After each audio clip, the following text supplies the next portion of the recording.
Boa noite, pessoal. Boa noite. Boa noite.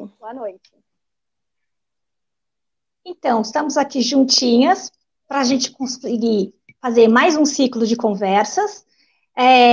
Meu nome é Patrícia Midões, eu sou professora, sou pedagoga e psicopedagoga.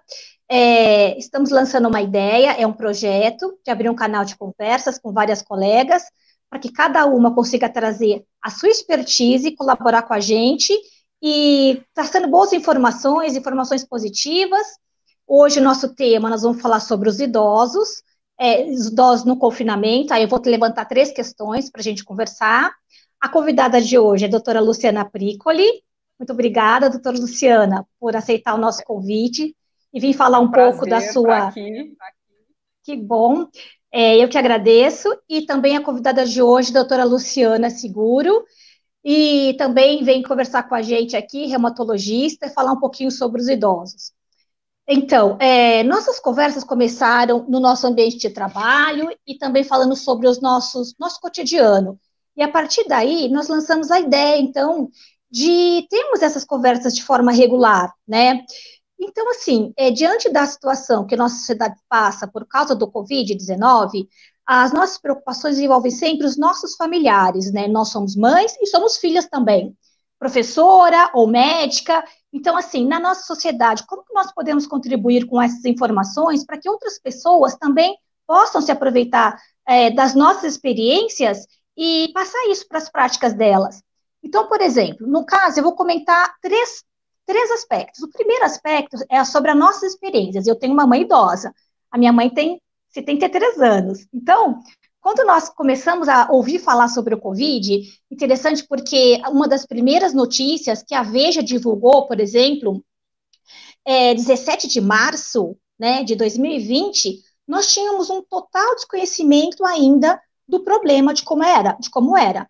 Então, eles trazem a questão na revista, por exemplo, de que poderia parecer uma gripe, que tinha os mesmos sintomas, que era altamente contagioso. Então, assim, nós começamos a ficar preocupados, porque nós já estávamos vendo um quadro internacional da doença, uma disseminação, mas até aquele momento, nós só tínhamos tido a morte de um idoso, certo? Então, hoje, nós já temos um certo conhecimento desse contágio, nós perdemos muitos dos nossos vovôs e vovós nas casas dos outros colegas nossos, e nós estamos numa outra situação, um pouco de conhecimento, né, sobre a situação. Eu trago mais uma questão social, né? Então, assim, nossos idosos ficarem em casa, deixar as suas atividades físicas, de encontrar com seus colegas, de fazer o supermercado. Então, assim, a nossa preocupação sempre era voltada para o idoso, que deixou o seu cotidiano para ficar confinado. Outra questão que eu coloco aqui também é a questão clínica. Então, assim, eu quero acreditar que vocês possam trazer para a gente também esse cuidado. Quer dizer, alguns idosos começaram a ter medo, inclusive, de ir na consulta médica regular, né? Se tomavam ou não os remédios que estavam falando na sociedade que seria necessário tomar. Então, assim, muita informação e as informações às vezes não batiam, né? Então, sobre esses 3 pontos de vista, aqueles que estão pertinho da gente, como eles vão conseguir voltar agora para uma situação melhor? Porque, por exemplo, a última notícia da revista Veja também, do dia 24 agora de julho, eles já trazem que nós estamos num novo patamar da situação.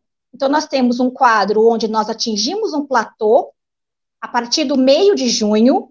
Então, nós não estamos tendo, principalmente na cidade aqui de São Paulo e outras cidades que estavam com um quadro muito grande de alto contágio, o número de mortes diminuiu também, né? E nós temos, nesse momento, uma situação mais promissora de retorno às atividades. E, junto com isso, nós temos alguns problemas, porque uma segunda onda, por exemplo, do Covid poderia ter sido disseminado para cidades mais do interior, sul do Brasil. Então, assim, diante de todas essas questões, eu chamo a doutora Luciana para conversar com a gente, a doutora Luciana Pricoli, abrir o quadro para a gente falar do quadro do idoso, como nós conseguimos começar a pensar nos nossos velhinhos, né? No começo, a minha mãe deu umas escapadas, foi sozinha no banco, porque ela sempre teve muita autonomia, por exemplo, trazendo uma coisa assim, bem do meu dia a dia, e depois ela percebeu que não era para sair, e aí ela começou a realmente ficar em casa. Eu já falo, não precisa nem vir visitar, não precisa. um pouco assustada. Mas como nós podemos, então, levar para os nossos idosos essas informações de como que é a situação no momento e como que vai ser daqui para frente? Então, muito obrigada, doutora Luciana, eu passo a palavra. Aqui somos duas Lucianas, então... Duas Lucianas, hoje é o desafio. Luciana Piccoli.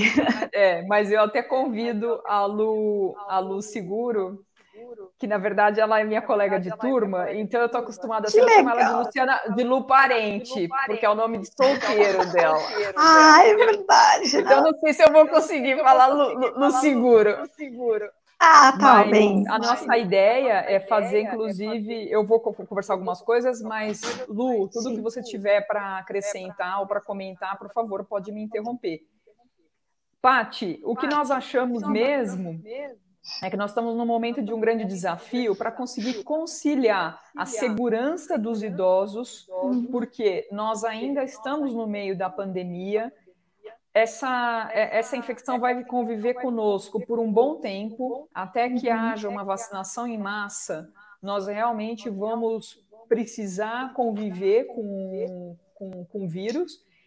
Mas, por outro lado, a gente tem observado que o isolamento radical dos idosos também tem um preço para a sua saúde física e mental. E esse preço não é pequeno. Para você ter uma ideia, especialmente antes da flexibilização aqui em São Paulo, eu ouvi ao redor de 6 a 8 semanas que todas as semanas eu tinha consultas com pelo menos 2 idosos, por exemplo, que estavam sofrendo de síndrome do pânico. Porque eles estavam sendo tão bombardeados de notícias, e muitas vezes eles ficam vendo televisão, ouvindo rádio o dia inteiro só sobre notícias sobre o coronavírus, sem contato com seus familiares, sem contato com os netos. Muitas dessas pessoas não estão habituadas a ter uma atividade dentro de casa que seja intelectual, que seja satisfatória, que seja agradável. Muitas vezes eles moram em espaços reduzidos, então também muitos estão em apartamento, não tem quintal, não se exercitam muito pouco. Mas o que eu vejo que o principal é que a nossa grande arma contra o vírus, que é o isolamento social, ele é uma faca de 2 gumes. E esse isolamento social, que a Lu Parente e eu, a gente tem um grupo, por exemplo, de discussão que nós somos várias amigas médicas, colegas de turma, e vira e mexe a gente conversa sobre esses temas entre nós, médicas. E o que a gente vê? A gente tem que ter bom senso. A gente não pode generalizar dizendo, querendo abrir completamente o mundo. Olha, pessoal, podem voltar a normal, porque não tem perigo nenhum. Isso não é verdade. Mas também é verdade que nós precisamos criar um esquema de vida dentro dessa segurança, mas que contemple uma convivência social mínima. Então, lógico, a gente pode usar os novos meios de comunicação. Por exemplo, um grande problema para os idosos é comerem sozinhos. A gente sabe disso, que comer sozinho para o idoso que mora já há muito tempo sozinho é muitas vezes uma razão para desnutrição para eles. Porque se ele está cozinhando para ele, se ele come sozinho, não tem estímulo, cada vez mais ele vai querer simplificar a dieta dele e vai chegar ao ponto de substituir uma ou até mesmo às vezes 2 refeições por pão com leite ou macarrãozinho com miojo, uma coisa muito pouco nutritiva, por exemplo. E essa é uma coisa que as famílias podem fazer. Na hora das refeições, fazerem uma videochamada, por exemplo, e comerem. Muito boa. Então, essa é uma dica muito boa. Uma dica, inclusive, para pedir, deixa eu ver o que você está comendo. Vamos ver quanto está teu. Eu vou só interromper um pouquinho. Pati, desliga seu microfone que está fazendo eco. Eu posso desligar o microfone dela também. Boa, Lu. Mas, enfim, então, isso da alimentação, de fazer a alimentação em conjunto, pode ser uma forma. E outra coisa que eu queria mencionar é que, de fato, agora estão saindo vários estudos sobre isso. A Lu também leu alguns desses. A gente estava se preparando até para a live de hoje, e nós estamos vendo nesses estudos que, de fato, a taxa de depressão e de ansiedade tem aumentado, especialmente entre os idosos, entre os adultos também, os problemas de sono, os problemas de alimentação, incluindo obesidade, então isso vale para todo mundo, muita gente ganhando peso, sedentarismo. Então nós precisamos agora tentar reverter esse quadro. Como?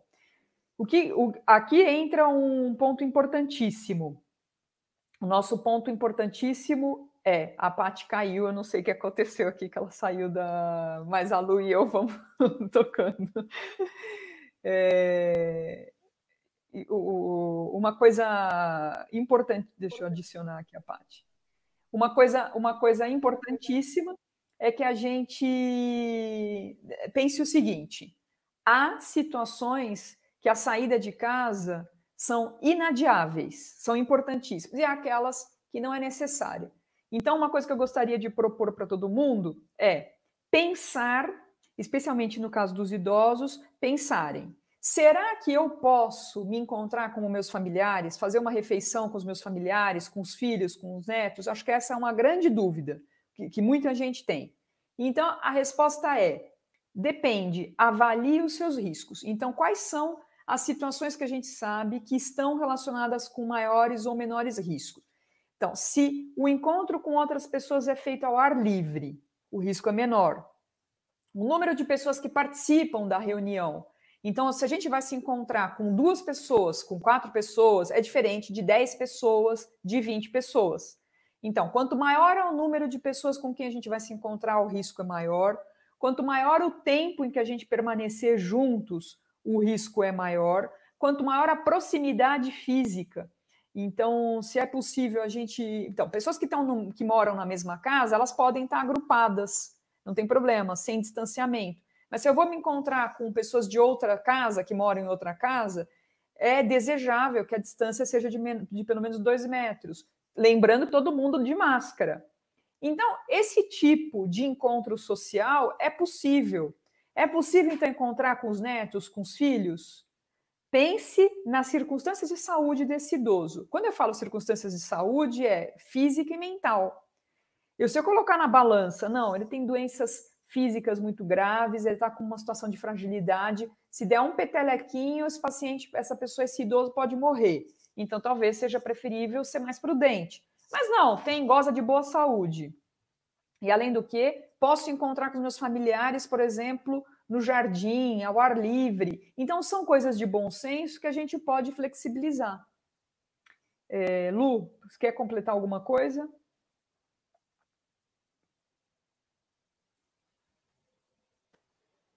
Boa noite, obrigada pela presença de todos. Justamente assim, nós começamos a falar por necessidades pessoais das nossas próprias famílias, né? E dos nossos pacientes, nesse grupo de médicas que nós conversamos, que funciona até como uma divisão de responsabilidades, terapia, né? Trocas de experiências e de opiniões. Então, nós estávamos vendo que as pessoas estavam ficando muito tristes, né? Muito importante, estamos, como a Prico falou, a gente está numa situação que é um desafio, é muito difícil, mas a gente tem que se proteger do Covid, mas a gente também não pode adoecer de outras coisas, né? Então, lembrar que tem que continuar fazendo os tratamentos das patologias de base, tem que, se tiver alguma coisa diferente, uma intercorrência, uma dor no peito, tem que procurar atendimento médico, tem que falar com seu médico, de preferência, ou a procurar um atendimento médico. Lembrando que nas próprias estatísticas dos hospitais falando que as outras patologias não COVID graves estão chegando nos hospitais com uma situação mais grave, porque a pessoa demora mais para procurar o atendimento médico. Também a questão psicológica, né? Todo mundo ficando triste, os netos ficando tristes que não estão vendo os seus avós, os avós ficando tristes que não estão vendo seus netos. Então, assim, todas essas soluções, elas são personalizadas. levando em conta o risco e o benefício. A gente não vai ter nenhuma situação no momento que é isenta de risco, mas, por outro lado, também a gente não pode ficar, né, numa redoma se protegendo do Covid e adoecer de outras coisas. Então, aqui, levando para a parte da reumatologia... Vou interromper, Lu, eu gosto sempre de falar sempre para os meus pacientes o seguinte, olha, a gente não pode, por medo de morrer, deixar de viver. Óbvio, por um tempo restrito, isso é necessário. Então, uma coisa é, por medo de contaminação, a gente restringir muito a nossa vida por algumas semanas. Mas quando isso passa a ser meses, aí é a hora, como você falou, a gente precisa individualizar, pensar caso a caso, colocar na balança saúde, aspectos de saúde física e aspectos de saúde mental. E assumir as responsabilidades em família. Isso é algo que a gente pode discutir, não é, Lu? Que a família decida em conjunto. Olha, está me fazendo muito mal, e inclusive os idosos podem se manifestar para os filhos, dizendo: está me fazendo muito mal não ver vocês, não encontrar com vocês, não encontrar com ninguém. Eu vejo muitos filhos reclamando dos pais que fogem, né? Que dão... Mas tem gente que acha graça, aquela coisa toda, mas tem filhos assim muito revoltados, ficam muito bravos, e não é por aí o caminho. A gente precisa entender que se ele está, entre aspas, fugindo, o pai ou a mãe, é porque eles têm uma necessidade grande de ter outro tipo de interação. Então vamos dialogar sobre isso. E se existe dúvida, conversar com um médico de bom senso que possa ajudar a colocar na balança isso, dos riscos de saúde física e dos riscos de saúde mental. Desculpa, Lu, fala sobre a reumato. Não, e o interessante também, ontem, quando a gente foi levantar a gente olhou no PubMed, que é a literatura médica, né? É uma coisa que tem se falado, que outros médicos no mundo inteiro têm falado sobre isso, sobre essa preocupação. Inclusive, alguns locais falando que, às vezes, mais do que brigar, falar que não pode, é você conversar e propor soluções. E também, assim, ser um pouco assertivo, no sentido de que você antes saía todos os dias, né? Então, agora saía várias vezes, agora está saindo todo dia. Bom, todo dia talvez seja demais, a gente tem que se organizar para resolver mercado, né, menos vezes, né, uma vez por semana, se puder pedir pela internet, se alguém puder fazer por você, tem que haver soluções que são individuais. E agora, pensando nesse lado, puxando um pouco para a reumatologia, algumas situações que são comuns, né, nas pessoas idosas e dentro da reumatologia. Então, a gente tem a questão, que é super importante, a questão da osteoporose, né. Os medicamentos para osteoporose, eles não aumentam o risco de COVID. Alguns medicamentos, eles são endovenosos ou subcutâneos, precisam ir em alguma clínica de infusão. Então, isso é uma coisa que tem que ser conversada com o médico, por exemplo, se você pode trocar o tipo de medicamento para um medicamento que seja oral. Ou, e com todos os cuidados, fazer essas medicações que são menos frequentes. Lembrando que tem um remédio para osteoporose, que é o subcutâneo, que ele não pode parar. Se você parar, ele tem que ser feito de 6 em 6 meses certinho. Se você parar, ele faz rebote, aumenta o risco de fratura. Imagina, no meio da pandemia, um idoso já com osteoporose, fraturar. Então, se você para o remédio, se você não quer continuar, não quer ir na clínica de infusão, tem que trocar por um remédio para ficar no lugar. Se não pode fazer rebote, aumentar o risco de fratura no momento. Outra coisa que a gente tem que olhar, como é que estão os idosos em casa. É um idoso que cai com frequência? É um idoso que teve quedas esse ano? Então, é uma coisa que pode ser avaliada, avaliar tapetes, avaliar se ele precisa de mudar um pouco como é que está o ambiente, para evitar quedas, né? Uma coisa que a gente não deseja nesse momento é ter quedas. Outra coisa... Não, é que falando sobre isso, sobre as quedas, e até uma das pessoas está perguntando exatamente isso, é se a gente deve voltar com a fisioterapia em casa. Então, isso é um ponto muito, muito importante, muito bem levantado aqui pela Sara, e eu tenho certeza que é a dúvida de muitas pessoas. Mais uma vez, a gente não tem que dar uma recomendação genérica que valha para todo mundo, mas de uma forma geral a gente pode afirmar que a reabilitação, a fisioterapia, ela é importantíssima para os idosos que a requerem. Então, os pacientes que precisam Espera aí que eu vou desligar o microfone da Paty, que de novo abriu aqui. Paty. Eu tava... Eu fechei. Então, os pacientes que requerem fisioterapia em casa, normalmente são pacientes que têm já uma tendência que tem alguma fragilidade, ou porque tem demência, ou porque tem uma perda de massa muscular importante. São pacientes que já inspiram cuidados. De uma forma geral, esses pacientes que ficam mais de 3 meses sem a fisioterapia têm uma perda importante da sua funcionalidade, da sua capacidade de se manterem ativos. Eles perdem mais massa muscular, perdem força, perdem ânimo, perdem energia. Então, de uma forma geral, a fisioterapia ela é importantíssima, com todos os cuidados devidos, especialmente a profissional ou o profissional que for atender em casa, deve tomar todos os cuidados de usar um avental exclusivo para aquele paciente, lavar bem as mãos, usar a máscara, de preferência as máscaras mais bem protegidas, e com todas as medidas de segurança, é muito desejável que a fisioterapia seja retomada. Eu não sei o que a Lu pensa a respeito, se ela concorda comigo. Com certeza. Agora eu ia falar justamente sobre atividade física. Então, não só aquela pessoa mais frágil que precisa da fisioterapia, mas pensando que estamos todos confinados em nossas casas, com menos atividade física, andando menos, saindo menos. Academias fechadas e a própria movimentação do dia a dia, que é importante para a manutenção da massa muscular. Então, é importante que assim, a gente se protegeu, a gente se resguardou nesses meses de pandemia, e agora a gente está vendo que ela vai continuar esse ano, né? A vacina, se vier, deve vir só no ano que vem, para a população. Então, a gente tem que começar a atividade física, né? Todo mundo, mas incluindo os idosos também. Atividade física que pode ser feita dentro de casa. Então, na internet, tem personagens que você pode fazer virtual, pode pegar vídeo no YouTube, exercícios, quadrinhos de exercícios, imagens, né?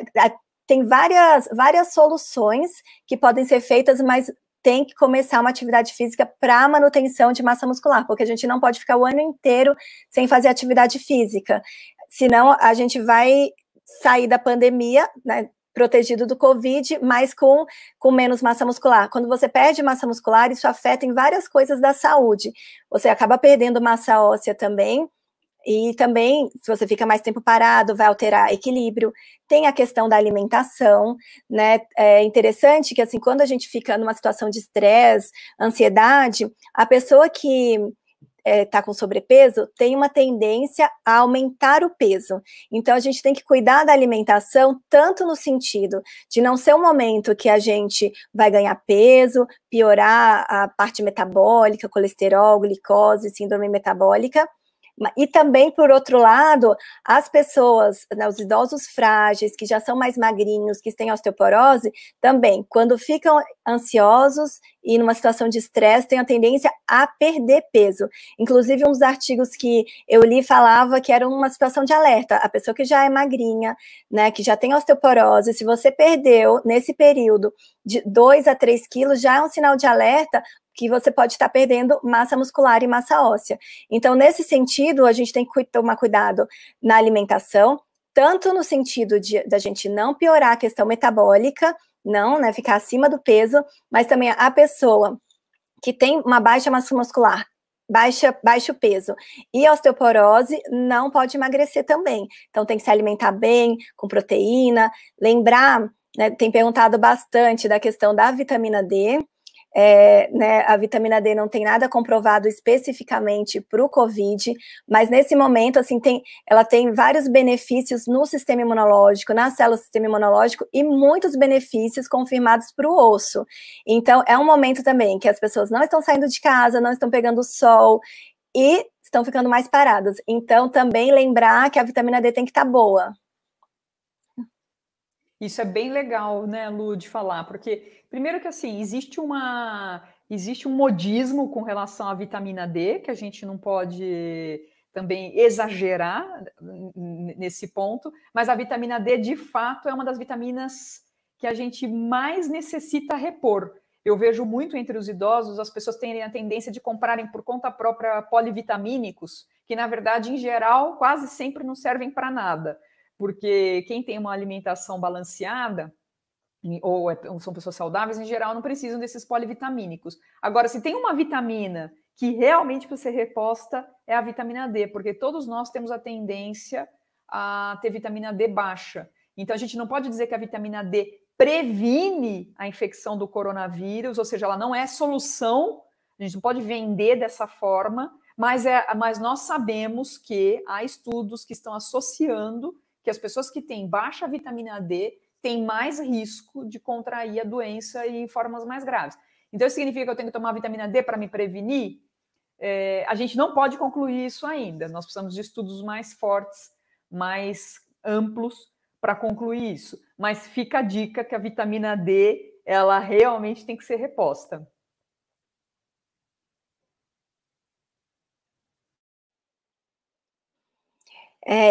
Então, assim, todos esses cuidados, né, são importantes para manter realmente assim, uma saúde, né? Melhorar a nossa saúde geral, melhorar a qualidade de vida e com relação aos outros medicamentos também, né?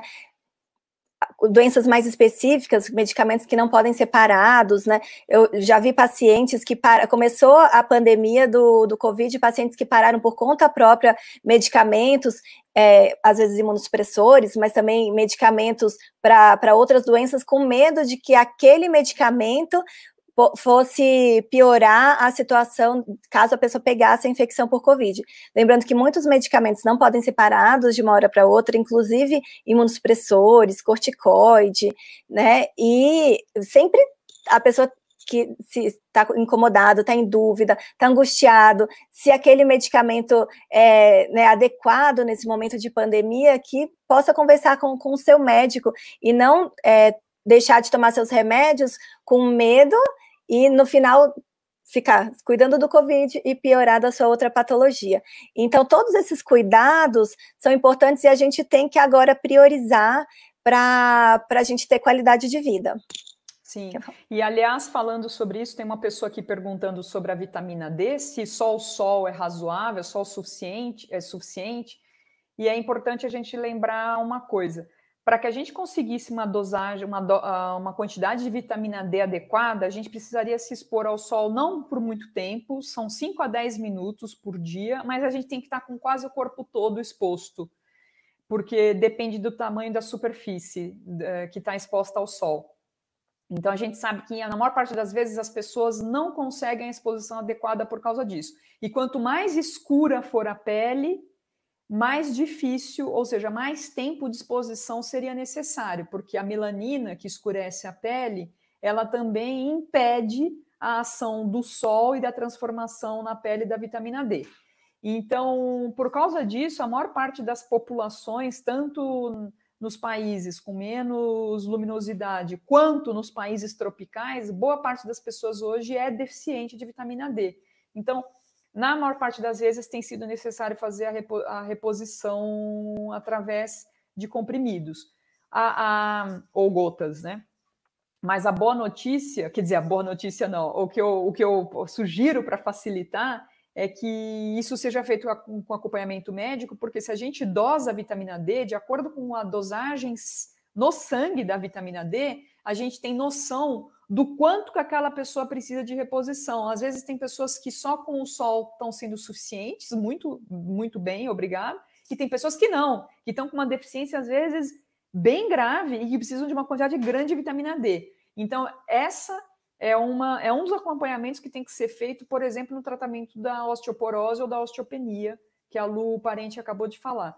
Ô Lu, até só uma dica, você pode manter o teu microfone aberto, que o seu e o meu não dão microfonia, só o da Paty que dá. Então, aí, às vezes, a gente consegue... Fala, Lu. Boa dica. Não, só lembrando que os idosos, eles produzem menos vitamina D quando expostos ao sol. Então, é endêmico, a gente que mora, né, em grandes cidades é endêmico, quase todo mundo tem deficiência de vitamina D, e no idoso em especial ainda tem essa questão que com o contato com o sol, há menos formação da vitamina D ativa. Então, praticamente sempre a gente vai precisar de reposição de vitamina D, lembrando que é uma vitamina que também intoxica, então tem que ser usado em doses moderadas, de preferência com acompanhamento médico, mas doses muito altas podem intoxicar, aumentar o cálcio e até piorar os rins. Então, assim, não é para ficar tomando doses muito altas por conta própria, a não ser por indicação médica. Já as doses que são de manutenção, por volta de 7.000 por semana, em geral, são tranquilas de tomar. Em geral, quase todo mundo, principalmente os idosos, vão precisar de um pouco de vitamina D. E além de que os idosos já produzem menos pela pele, eles, em geral, precisam de doses no sangue mais altas, né, de quantidade no sangue mais alta do que quem é adulto, justamente porque ele já tem uma tendência a ter a perda de cálcio no sangue, nos ossos, não é, Lu? Para o osso, a vitamina D é muito importante, né? Quando a vitamina D está baixa, ela é super importante para mineralizar o osso. Então, você precisa de cálcio, fósforo e vitamina D para mineralizar o osso. O fósforo a gente tem em quase todas as alimentações. Então, assim, quase todo mundo... Fósforo não falta. Fósforo não falta nos alimentos. O que geral acontece realmente é vitamina D baixa e uma dieta pobre em cálcio, porque, às vezes, até por restrições pessoais, de questão de lactose, né? Aliás, esse é um assunto super importante, só para a gente completar, porque não adianta a gente ter a vitamina D em doses adequadas e não comer nada com cálcio. Então, quem tem restrições à lactose, como é o meu caso, por exemplo, eu sou intolerante à lactose, mas basta a gente usar derivados de leite sem lactose, ou usar lactase, ou fazer outros tipos de suplementações, mas é bem importante. E em relação à quantidade de tempo, que alguém perguntou assim, qual seria o tempo suficiente? Então, em média, para os adultos, seria de 5 a 10 minutos por dia, com a maior parte do corpo exposta. Seriam braços, pernas e rosto, e de preferência barriga. Mas você vê, é difícil, você teria que sair de biquíni na sacada do prédio. Então, ou vai na piscina. Só que são todos os dias essa quantidade, né? Por isso que a maior parte das pessoas não consegue, só pelo sol, ter a quantidade adequada da vitamina D. Perguntando aqui se a pessoa que ingere bebida alcoólica pode tomar vitamina D. Então, pode tomar, a ingestão de bebida alcoólica deve ser moderada, né? Lembrando que ingestão, uma dose por dia, né, para a saúde em geral, para vários aspectos da saúde, doses excessivas de álcool vão ser ruins, não só para o fígado, mas também para várias outras questões, né, e no caso do osso em específico, se você ingere mais de uma dose por dia, é um fator de risco para osteoporose, então vai aumentar a osteoporose. Por outro lado, quem bebe moderadamente, até tem um estudo que fala que até previne fratura de fêmur em mulheres, assim, uma dose de, uma taça de vinho, mas assim, isso é um estudo, mas a maioria dos estudos, assim, que é bem esclarecido que o excesso de álcool piora a osteoporose, é um fator de risco para a osteoporose, e até, por exemplo, em idosos, homens, um fator de risco importante é tabagismo e etilismo, então é uma coisa também que na pandemia a gente tem que dar uma olhada com questão aos vícios, né, se não está havendo abuso de álcool, né, vários pacientes também com relação ao cigarro, o Covid, né, para quem fuma, é uma questão, o cigarro, né, pode dar enfisema, então seria um momento bom para fumar, mas também como parar de fumar no momento que está todo mundo ansioso, precisa de um suporte mesmo, né? De uma ajudinha. De uma ajuda, porque é difícil, né? Parar de fumar não é fácil. Então, também ver essa questão, né? Em você mesmo e nas pessoas próximas, se não está havendo abuso de álcool, como que está a questão do cigarro, seria um motivo a mais. A gente já tem tantos motivos para parar de fumar, o Covid é um motivo a mais para parar de fumar, só que muito difícil, com tanta ansiedade nesse momento, né? tão difícil, tanto isolamento, tanta coisa já difícil na nossa vida, parar de fumar é difícil. E agora, já que você mencionou sobre alguns benefícios de beber moderadamente, é verdade, até para saúde cardiovascular é provável que uma dose pequena diária de álcool talvez faça bem. Só que vocês nunca vão ouvir os médicos recomendando para os pacientes, então beba um pouquinho, porque é bom para a saúde. Não, a gente nunca vai se arriscar e indicar para uma pessoa que beba um pouquinho. Mas para aquelas pessoas que já têm o hábito de beber, doses pequenas, que são as doses que a gente diz que são as doses moderadas, elas são seguras e provavelmente até saudáveis. Mas só lembrando, o que é dose moderada? A Lu falou uma dose por dia.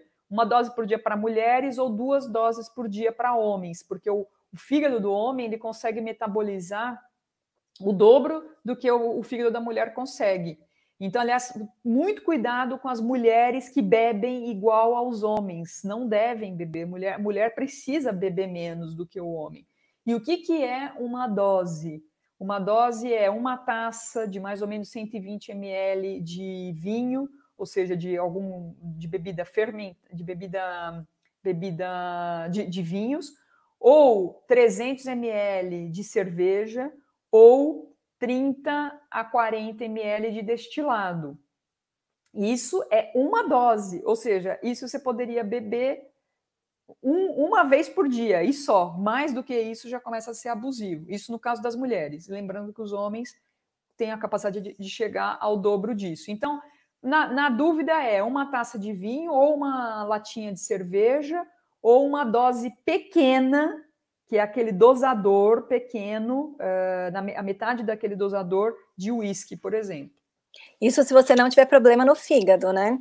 Se você claro. já tiver alguma patologia de base, mesmo aí essa dose pequena pode ser hepatotóxica, causar mais lesão. Exatamente. Não, muito bem lembrado. Quem tem doença no fígado ou no pâncreas, quem já tem pancreatite, ou quem tem qualquer grau de cirrose, seja por hepatite B, hepatite C, ou mesmo pacientes que têm esteatose hepática, que tem gordura no fígado, mas aquela gordura no fígado que já deixou o fígado inflamado, essas pessoas precisam ter Na verdade, essas pessoas não deveriam beber nada, deveriam ser totalmente abstêmias. Bricoli, tem uma pergunta aqui que você poderia ajudar. Orientação para os cuidadores de pacientes com demências. Eu acho que é interessante fazer tanto a orientação para o paciente, né? Mas também para o cuidador, né? Cuidar de quem cuida, que também no momento assim de difícil, sempre tem, né, uma questão de também sobrecarga nos cuidadores. Então, esse momento também. Sim. Em relação aos cuidadores, eu não sei se a dúvida é em relação aos cuidadores contratados ou aos cuidadores familiares, mas no caso dos contratados, não sei se é a questão de diminuir, a dúvida é de diminuir a possibilidade, o risco de transmitir a infecção. Na medida do possível, se esses cuidadores puderem dormir na casa do paciente, pelo menos por alguns períodos, então ele faz pacotes em que ele fica direto na casa do paciente, depois ele volta, seria o ideal. Se isso não é possível, o que a gente tem que ter claro? Que a grande fonte de transmissão do coronavírus é por via respiratória. É possível que a gente se contamine por contato com superfícies contaminadas? Sim, mas esse risco é um risco bastante menor do que o risco da transmissão por via respiratória. A gente não consegue calcular ainda quanto seja isso, mas provavelmente existe sim, devem existir casos de pessoas que pegaram por contaminação de superfícies, então pessoas que põem a mão em superfície contaminada e depois põem a mão na boca ou nos olhos, ou alguma coisa assim, então essa é uma possibilidade, mas seguramente é a menor fonte de transmissão. A maior fonte é por via respiratória. Então, a mensagem importante para hoje é a gente lembrar que se todo mundo estiver usando barreira física, usando máscara, a chance de uma pessoa assintomática, ou seja, se o cuidador por acaso estiver contaminado e ainda não tiver sintomas, e se ele estiver de máscara, a chance, então, dele liberar no ar partículas contaminadas, vírus, então gotículas de saliva contaminadas, já é bem menor. E se ele estiver num ambiente ventilado, especialmente com ar corrente, se por acaso ainda assim escapar alguma gotinha de saliva contaminada e ele estiver nesse ambiente com ventilação, essa gotícula contaminada também se dispersa quase que imediatamente. Então, quais são as dicas importantíssimas? Cuidadores que se eles não moram com o paciente, se eles estão indo e vindo, é preciso que utilizem máscara o tempo inteiro. E usando máscara, mesmo assim, manter os ambientes com boa ventilação, de preferência com corrente de ar. Se tem corrente de ar, melhor ainda. Ah, mas e nos dias que tiverem mais... Então, aí a gente tem que dosar, né? Porque tem dia que está mais frio, eu também não quero que o paciente sinta muito frio. Aí a gente talvez precise agasalhar mais o paciente para conseguir manter os ambientes com ventilação, com corrente de ar.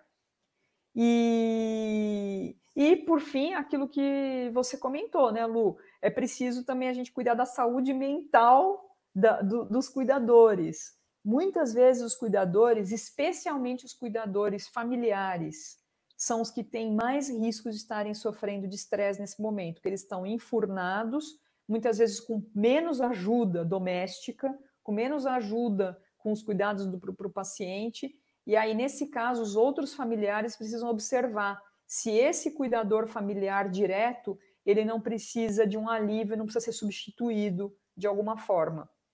Eu não sei se você tem alguma outra coisa para completar.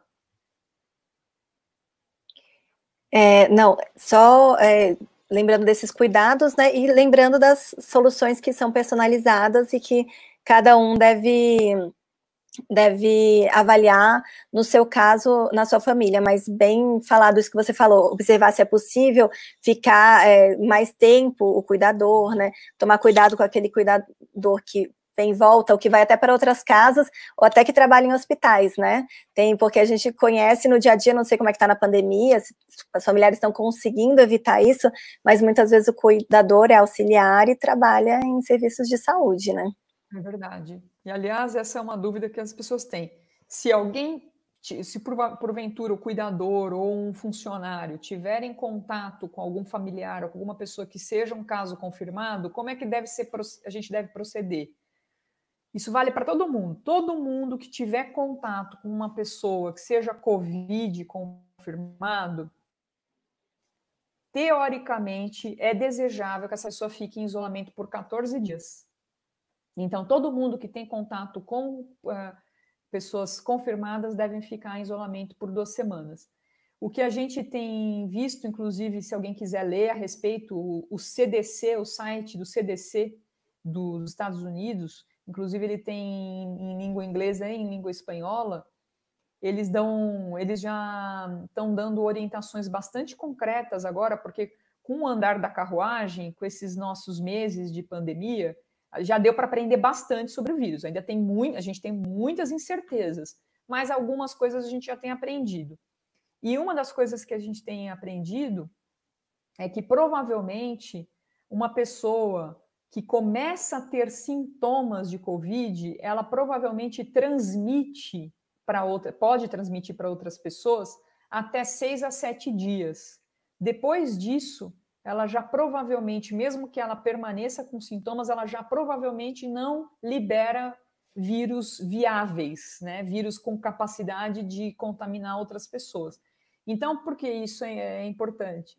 Ajuda a gente a pensar em relação ao isolamento. Então, pessoas que estão em isolamento em casa porque estão contaminadas, elas precisam permanecer em isolamento mais ou menos 10 dias após o início dos sintomas, certo?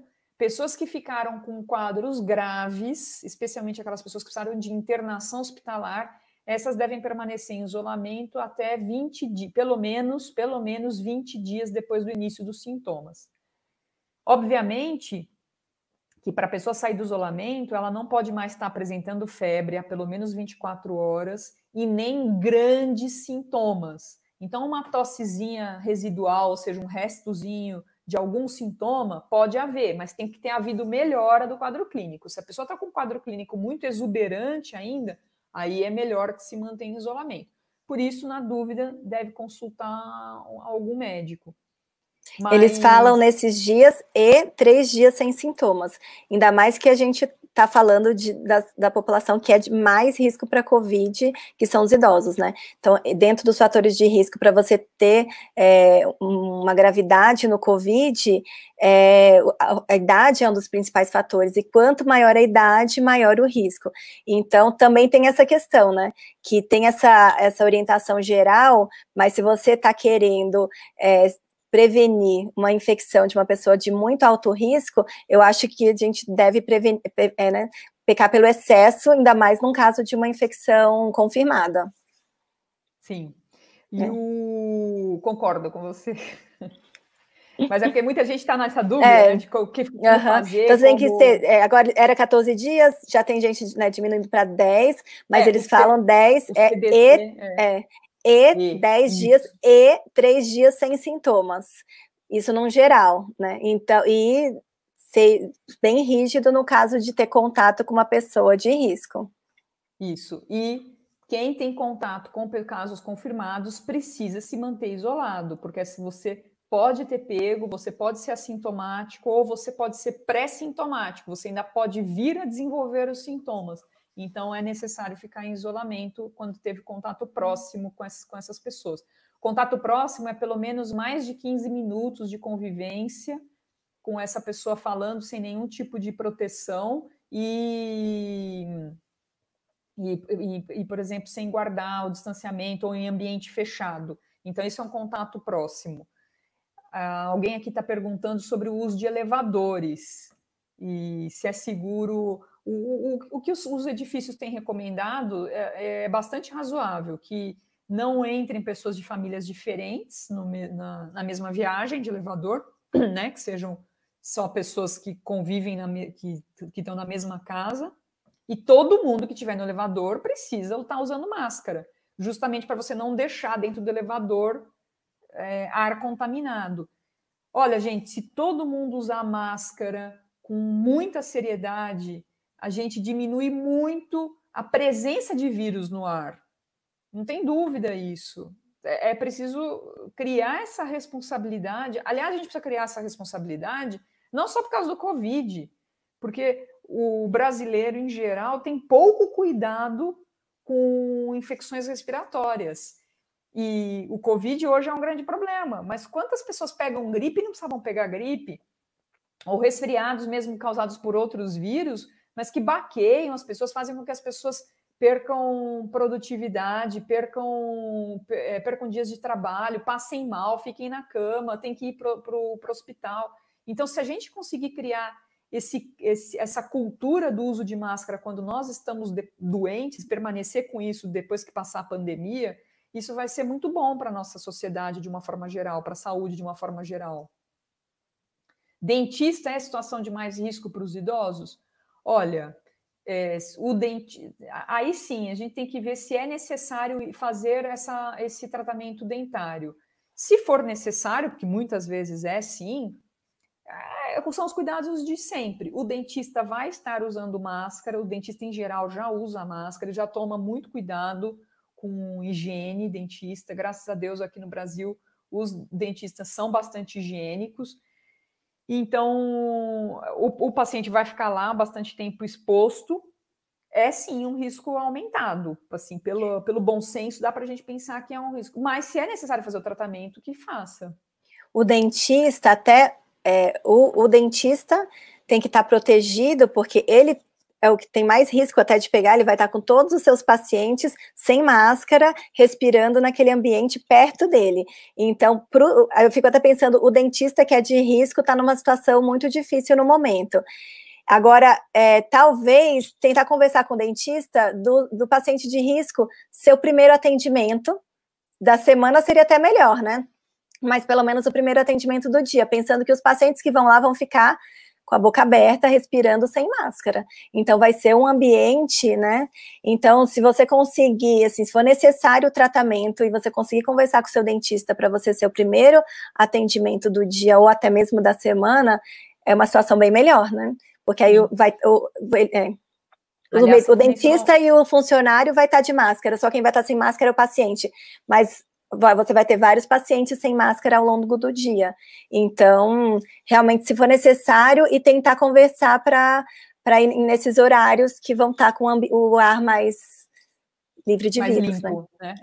Sim, no final vai estar com mais chance de estar contaminado. Mais chance, eu digo assim, porque vai estar os pacientes vão estar sem máscara, respirando com a boca aberta, né? Fazendo o tratamento. E você me fez me lembrar de uma coisa, que é a questão do ar-condicionado. Lugares de risco maior, há maior risco de transmissão do vírus em ambientes ventilados por ar-condicionado. Por isso, volto a insistir. Nossa, eu sou muito fã dos ambientes ventilados, com ventilação natural, com corrente de ar. Então, evitem lugares que são totalmente fechados, que não têm janelas para ventilação natural. O ar-condicionado, comprovadamente, é um dos fatores de risco para a transmissão do coronavírus. As precauções para doutora Luciana Bricoli.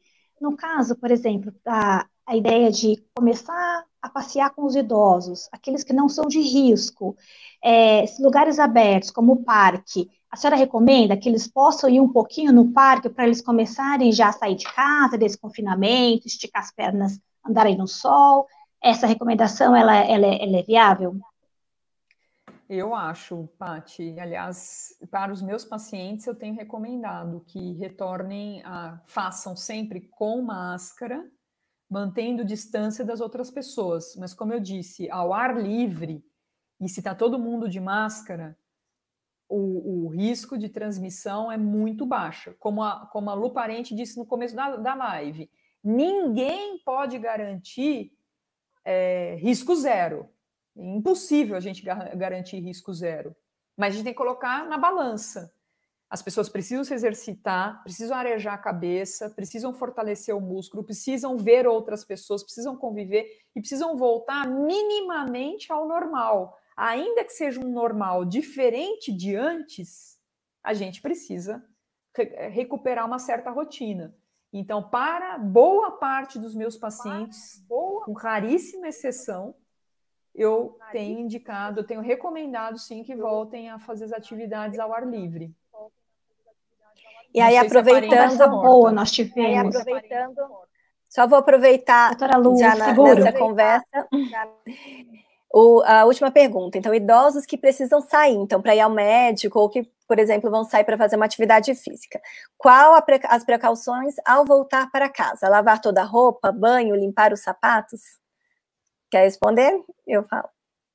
Então, como a Bricoli já falou... Sabe o que eu penso sobre isso. Que, na verdade, assim, o respiratório é muito importante, e claro que a gente o interessante é deixar um cantinho da casa, que seja o canto contaminado, onde você vai deixar o sapato. Para pessoas adultas, é mais fácil, porque essa questão existe...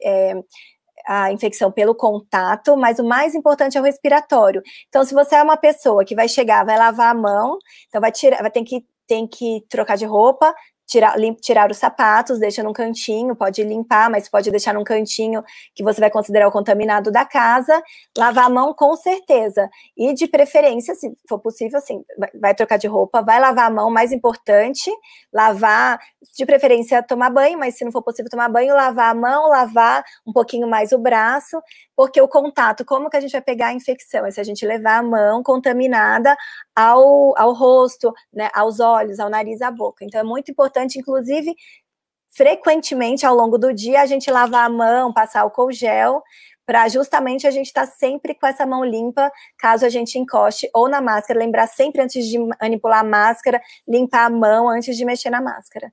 Mas, quiser acrescentar mais alguma coisa?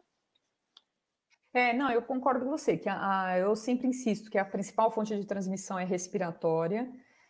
Eu falo para as pessoas que não é preciso ter uma neurose com o assunto da limpeza do chão, por exemplo. Por exemplo, isso que você falou, ter o cantinho contaminado dos sapatos. Eu vou ser franca com você que eu penso um pouco diferente. Eu acho que não é estritamente necessário, porque eu sempre falo para as pessoas, olha, ninguém lambe o chão. A gente, não sei que você tenha criança em casa, né? Como é o teu caso, Lu. Mas no caso eu aqui tenho que... no caso dos adultos, a gente não lambe o chão. Então, a gente não tem por que ter tanta preocupação com o assunto dos sapatos. Em relação às roupas, o vírus ele pode permanecer na roupa? Pode, mas se a gente trocar a roupa, também não é necessário lavar a roupa todo dia, porque eu sei de pessoas que estavam lavando toda a roupa, chega em casa, tem que lavar o cabelo. Gente, olha, existe um número mínimo de vírus que precisam entrar dentro da gente para a gente ficar doente. Não é que passou um vírus aqui, entrou um vírus, pronto, estou com Covid. Não, tem que ter uma carga mínima de quantidades de partículas virais que entram para que a gente fique doente. Então, em geral, para eu me contaminar só por fonte de superfícies contaminadas, eu realmente tenho que ter tido muito mais higiene. Eu tenho que estar com a mão muito suja e eu tenho que ter posto muito a mão na boca para isso acontecer. Se a gente e falam que uma das questões da gravidade da infecção se acha que é a quantidade de vírus. Então, se você mantém também o uso da máscara e a higienização das mãos frequente, a quantidade, mesmo que você pegue, você vai pegar menos vírus, não vai pegar todo o vírus que estava na sua mão, né? Então é importante essa limpeza frequente. Isso, e entrando poucos vírus dentro do nosso organismo, o que vai acontecer? A reação do nosso organismo a essa infecção, ela é menor, porque o que a gente vê? Que a gravidade do Covid não é o vírus em si, é a resposta do nosso organismo à presença da infecção. E um dos fatores de risco mesmo para que essa reação inflamatória seja grave é a quantidade a que a pessoa foi exposta. Então, por isso que, inclusive, aqui um dado, né? Nos países onde a infecção já está mais bem controlada, e mesmo aqui no Brasil já se está percebendo isso, embora a gente ainda tenha muitos casos de Covid, em outros países da Europa isso está sendo mais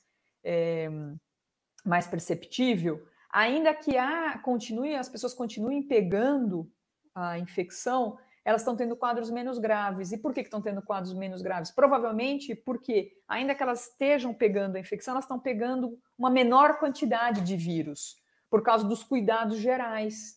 Então, vale a pena insistir com tentar manter os ambientes limpos, que é limpeza de mãos e máscaras. Então, desculpa ficar insistindo nisso, mas... eu acho. Olha, a gente tem que ter muito bom senso. Não precisa carregar clorofórmio na bolsa, não precisa comprar produtos especiais. Não, é água e sabão, ou álcool gel, ou álcool a 70%. Só isso basta. Não precisa inventar moda. Lu, a Paty? Então, a gente Paty, se quiser finalizar, e a gente vai.